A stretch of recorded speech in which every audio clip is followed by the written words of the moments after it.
Breaking news, ladies and gentlemen. As of 5 hours ago, the Saints announced that they are planning to stick with Pete Carmichael Jr. We are in the darkest timeline. This is the saddest moment. This is awful. This is the worst possible scenario. We have made countless videos about Pete Carmichael's got to go. Pete Carmichael's the worst part of the team. As long as Pete Carmichael's gone, I can live with Dennis Allen. We've said that. And now we get hit with this. So we'll go ahead and breeze through this a little bit. Not a long article. But again, Sports Illustrated had the news. Pete Carmichael will stay on as the offensive coordinator for the Saints, according to a report. Saints appear to be holding on to Pete Carmichael. The team believes in him and may add to the offensive staff. Saints are not planning to replace Carmichael or any other assistants beyond Dan Richard at this point. Although the team knows it needs to be better on offense, they believe in Carmichael and his track record. Look, so I'll link the article if you want to read it. This is worst case scenario as a fan, because the best part of sports, or the best part of rooting for a team, is the off season and beginning before the year, when everyone believes their team is good. Everyone believes they're going to the Super Bowl. Every rookie quarterback's going to be great. Every rookie linebacker is going to be the next Ray Lewis, Sans stabbing that guy. They hopes and dreams are what makes sports.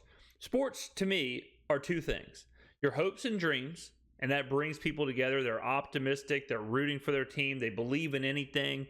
And then the pain of losses is what really solidifies a fan base. You know, a fan base is going through tough times together is what builds a super strong base. Less than 10 days removed from the end of the season, and we already have our hopes dashed for next season. What do we expect as fans if we have Dennis Allen back, Mickey Loomis back, and Pete Carmichael back? Because now this says, well, shit. This eliminates everything. Why would we go get Lamar Jackson? Why would we go trade for Justin Fields? And I know we probably weren't going to do those things, but this is the hopes and dreams. So now every single time, for example, guys, how many times on this channel have I mentioned Greg Roman? How many times have I said I would love to see Greg Roman involved in New Orleans? Greg Roman and the Ravens decided to part ways today. So Greg Roman is basically a free agent. He's unemployed. I can't even sit here and be optimistic and hopeful about what it would look like if Greg Roman and Lamar Jackson came to New Orleans. Because Loomis and whoever's leaking this information has to go and dash my dreams that they're bringing back Pete Carmichael. And then you may say, well, James, what's the problem? What if we get Lamar Jackson, but we don't have Greg Roman? We have Pete Carmichael. If the ghost of Johnny Unitas was our quarterback, it wouldn't matter. Joe Montana prime version wouldn't matter. Patrick Mahomes wouldn't matter. You cannot give a 14-year-old who's never driven before a Lamborghini and expect them to go win F1 races. It doesn't happen like that. Pete Carmichael proved, Dennis Allen as well, they proved that they are not cut out for this. Pete Carmichael is not cut out to be the offensive coordinator. He's not cut out to be the play caller. And that's it. He proved it. We saw it week after week after week after week. And it's nothing to do with drawing up plays or whatever. He was just lost on personnel. He was lost on the roster. He was lost on, when to call certain plays. And he was just lost on the whole thing. He got a flat F. If he would have got a C minus, maybe I'd be like, you know what? Okay, maybe he can get better. All right, I'll see you. He couldn't even figure out how to get Alvin Kamara running routes. He couldn't even figure out how to get Alvin Kamara lined up anywhere except at the running back position. He couldn't get Alvin Kamara outside of the tackle box. It was all just runs up the middle. We lost our screen game. How do you lose? The Saints, when Sean Payton was here, was one of the highest teams that ran screen passes in the NFL. All of a sudden, we're bottom 5. What changed? Anyone? Yes, James, you in the back. I know it changed. Sean Payton left. Our play caller left. Our entire scheme left. Worse than that is it's ruining the culture. It's ruining the fan base. All on Twitter, I saw, I'm no longer a Saints fan. I'm boycotting the Dome. I'm not going to the games anymore. I'm not watching the team. We're a basketball city. Even though we know we're a basketball city. Go Pels. I was in the Smoothie King Center last night. Even though we know that now is true, I can't get excited. I go to every home game. Don't know about my Loge Club adventures, Crown and Sodas, Bloody Marys, Dome Dogs. Y'all know how I roll. Split the pot tickets. Y'all understand the situation. I'm not even excited. And the season isn't even over. And the season's not even over. And we're already not excited for next season. Now, obviously I'm pissed. Like, I don't want to be Mr. Knee-Jerk Reaction here. I don't want to be Mr. Prisoner of the Moment. But guys, I'm pissed. Because this is Loomis. And I say Loomis. And when I say Mickey Loomis, I mean the front office. I mean whoever's making these decisions. I don't know who's all in the room. I don't know if this is just Loomis's decision or if he's getting told from whoever. I don't know. But the front office has decided, to me, they've decided that they're okay with basically being mediocre at best. Mediocre at best. Can you imagine the step up that would have to be taken for the Saints to be competitive next year? Because as far as I know, we're running it back with Andy Dalton. Now, Derek Carr could get involved, I guess, because Derek Carr and Allen are boys. I made a video on that. Derek Carr could be signed, which would be just as bad. I've been arguing with people in YouTube comments for a week since I posted that video. So Derek Carr could show up, I guess, and he's not going to do much. Him and Dalton are about the same. I'll say it again. So there's nothing to be hopeful for. Because we don't even have young players to be hopeful for. Like, if we had like a rookie quarterback, it's like, well, I'll just put my faith in blank player. We don't have that. All we have is an aging core. An aging, good, solid core. And I don't mean aging that they're old. I mean aging that's just another year into their careers. Another year into Marshawn Lattimore. Another year into Alvin Kamara's career. So if we're tanking next year, for what? What are we tanking for? Or we're just going to be bad to be bad? Is this like a hard reset where we trade Payton, we get picks, we tank, we're terrible, and then for the next 3 or 4 years we rebuild? I mean, ladies and gentlemen, we are looking at, if you count the last 2 years, we're looking at like 5 straight years of not being competitive. Of not, and you know, it's one thing to like sneak in the playoffs like the Bucks, and that's what I kept saying to people all year with the whole win the division thing. Like, what happened with the Bucks against the Cowboys? Is that what y'all want? Like, with the whole sneak a division win, you know, go 8-9 or win 9 games and sneak in, be in the playoffs even though you don't deserve to be, host a playoff game and get absolutely routed on national TV. Like, if it was me, I would have rather ended the season against the Panthers and then watch the Bucks Cowboys than have to go be the Bucks and be the team who's getting your ass kicked at home in the playoffs. But that's who we're going to be with this track. You know, so enough about just this is bad, right? We all understand that. So let's talk practical. What does this mean? Like, why would they do this? I really don't know. Because when Allen was brought back, I thought, shit, that's Loomis putting his neck on the line for Allen. But I would assume Allen knows, hey, man, if this ship isn't turned around in 6 to 8 games, you're gone, right? And I assumed if Allen stayed, the offensive coordinator would get fired, a la Brandon Staley in Los Angeles. He's staying, so Lombardi got fired. Very normal for a head coach in turmoil to be kept on if one of their coordinators is let go. It happens all the time. Very normal practice. So when Allen was given a vote of confidence, I thought that's what was happening. Carmichael was gone. And I came on here, I turned on that camera, and I said, that's fine. If we keep Allen, lose Carmichael, get a good offensive coordinator, draft some players, I'm okay with that. Well, now Carmichael's back. So who the hell fought for Carmichael? Is Allen, who's already on the chopping block, is he now picking Carmichael? Is he betting on Carmichael to help save his job? Because now Loomis, his neck's on the line, I think. I mean, granted, I don't know. Loomis may have a lifetime contract. I don't know. Him and Gale maybe they're best of friends. Maybe he knows like there's nothing I can do that would really ruin my career. I'm not going to get fired. Like maybe he knows it. I don't know. But I would assume that Loomis's job or Loomis's career is now on the line. Because if the Saints are bad again, and ladies and gentlemen, I got news for you. The Saints are about to be bad. Who on the Saints roster are we excited about? We just watched them for a whole year. Nothing's changing. How much better do y'all think these guys can be? Okay? We just watched the product, and now we're getting an unchanged version. We're getting an unchanged version of the product, just a year older. The only player that could benefit from a year older is Olave, and I guess Rashid. That's it. Andy Dalton is about to be 38.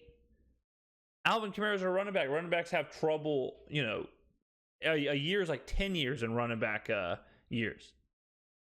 Michael Thomas, who the hell knows? I mean, we're closer to being the worst team in the league than we are to being the best team in the league. Oh, and we don't have any damn picks.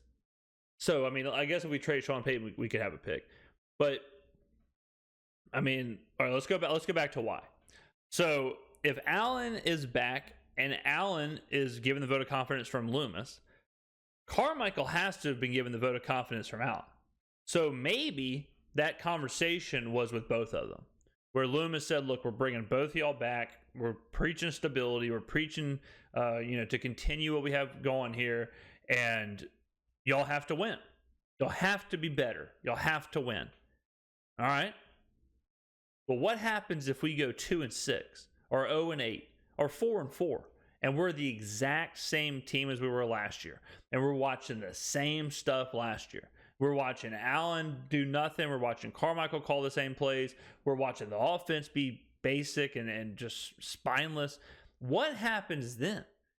Is Loomis going to can both of them in the middle of the season? I certainly wouldn't think so. I'm not sure that's ever happened. A head coach and an offensive coordinator get fired 6 weeks in, both of them.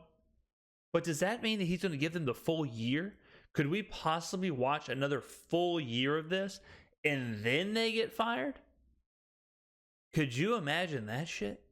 If we watch a whole nother year of Clown 1 and Clown 2, Dingus 1 and Dingus 2, Pete Carmichael and Dennis Allen, if we watched a whole nother year of this, and I come on here every week and I'm saying, yep, we're not getting Alvin Kamara involved in the passing game. I don't know what's going on. Taysom Hill had 2 touches. What the hell is this? If we're saying that every single week and then they get fired next offseason and we just delay this whole process for a full year, even though every single person knows they should have been gone 2 weeks ago. And then, I mean, again, Loomis may have a lifetime contract, but I would think he'd be gone too. So there is a track, a real track, that come January 19th, 2024, the Saints could have no GM, no head coach, no offensive coordinator, and no quarterback. I mean, what the hell is going on here? We're in sell the franchise territory. We're not in a good spot. The hopeless meter. Who in the NFL has lower hope than the Saints right now? It's not the Texans. The Texans had the first overall pick. The Texans are having interviews with Sean Payton. Sean Payton's ghosting us. I mean, who are the worst teams in the NFL? The Bears have Justin Fields. That's pretty sweet. The Cardinals have Kyler Murray. That's kind of sweet. They're negotiating with Sean Payton. I mean, I really don't know who has a worst outlook, like who has a worse track, who has a worst moving forward than the Saints. The Panthers, maybe. I mean, the Panthers, I guess, but they have picks. Like I don't know. I really, honestly, I do not know. I can't even really give you an answer of who has a worse. Let me know in the comments below. Is there a team that has a worse situation than the Saints overall, as far as like roster, coach, draft picks, everything?